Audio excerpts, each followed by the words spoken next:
been thinking a lot about Chile lately and Evo Morales. Pablo Neruda taught us all very well that politics and poetry do mix. On some level, care about people, I guess they do mix. At any rate, I spend my Fridays with my pals down at Jimmy Carter. This poem is by way of invitation to join us at noon on Fridays if you're so inclined. Please, my country, do not mow the lawn today. An invitation to join us at noon on Fridays if you're so inclined. Please, my country, do not mow the lawn today. Walt Whitman, today we let the grass grow long under our feet. Wearing your Sunday clothes, walk with me in the beautiful morning over the river, down Canal Street to the barricades. You are hungry. In a basket, Anne carries homemade bread, cheese, tomatoes from the garden.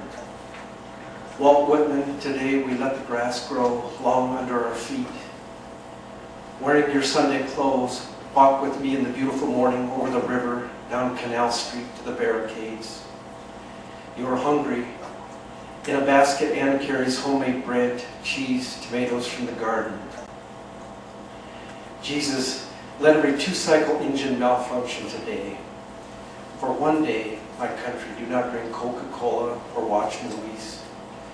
You who are young and give the sweat of your labor to Taco John's, Hardee's, Burger King, Arby's, Domino's, do not report for work. We are going to shut this great country down for one day, Oakland style.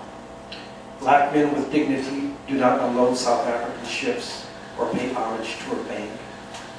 Those of us with strong backs do not unload freight today. Secretaries, corporate executives, wives and lovers, students, lend us your hope and more. If you are in prison, lend us your courage. Homeless, you are not homeless. Welcome the shelter into your heart. If you are dying of AIDS, do not die in bed. We will carry you to the barricades. We who have married our fortunes together, sit down in the grass for a while. Let us regard one another the way people look at themselves in the mirror and smile. Please, my country, do not mow the lawn today.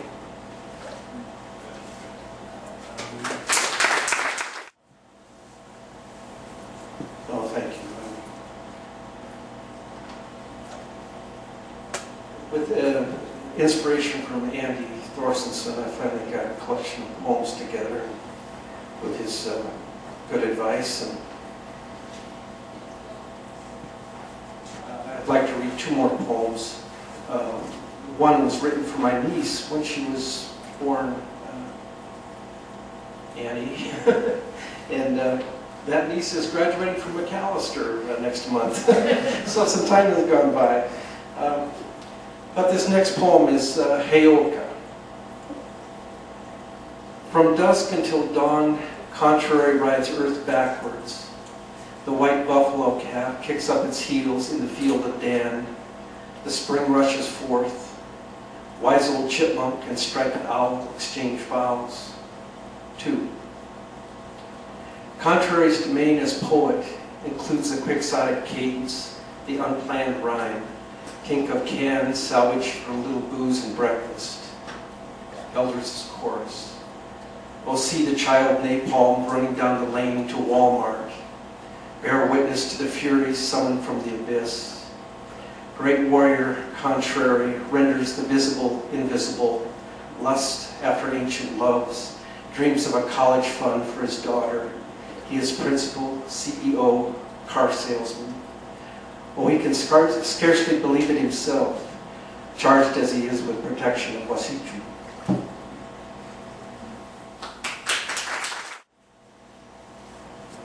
And this last poem is Mise en Scene. My sister was kindly loaned me she gave me this painting actually. It's on the cover of the book. And I have a sister who's a wonderful artist. She was always very disciplined, and it shows these days as we've gotten older. I was pretty undisciplined. I remain so. That's not going to change. Mise en scène. Like animals who remain to stare while hunters gut their mate, we, the dumbfounded witness to steam, record in our own way the lives of poets. Take the case of Irina Ratushinskaya, recently pardoned by Mikhail Gorbachev. Especially at Christmas, who can ignore the acts of a good man? In exile, as she suffers, she carves in soap each new poem, 250 of them, memorizes it, then washes like some small sea creature building her shell. I assure you, majors and colonels, if a poet falls, we are there at your bedstead, Demarpola swaying in the breeze, wanting to know why and when and how. Imagine one man destroys a daffodil in the springtime. A funny name, daffodil, no? But imagine for no particular reason you crush a flower, and every flower in every world forever will record your deed. It will be whispered to your wife as she places her floral arrangement at the breakfast table with a pleasant eye. As you approach the altars, lilies turn red, pears tell the apples. You do not hear the flowers. On May Basket Day, the children sing to your children, know of you. At night, with each breath of oxygen, you are reminded. The wreath placed at your grave knows, and you know. Nonetheless, this poem is about you. It is written on the occasion of our first Christmas together for my niece Emily, who is learning to talk.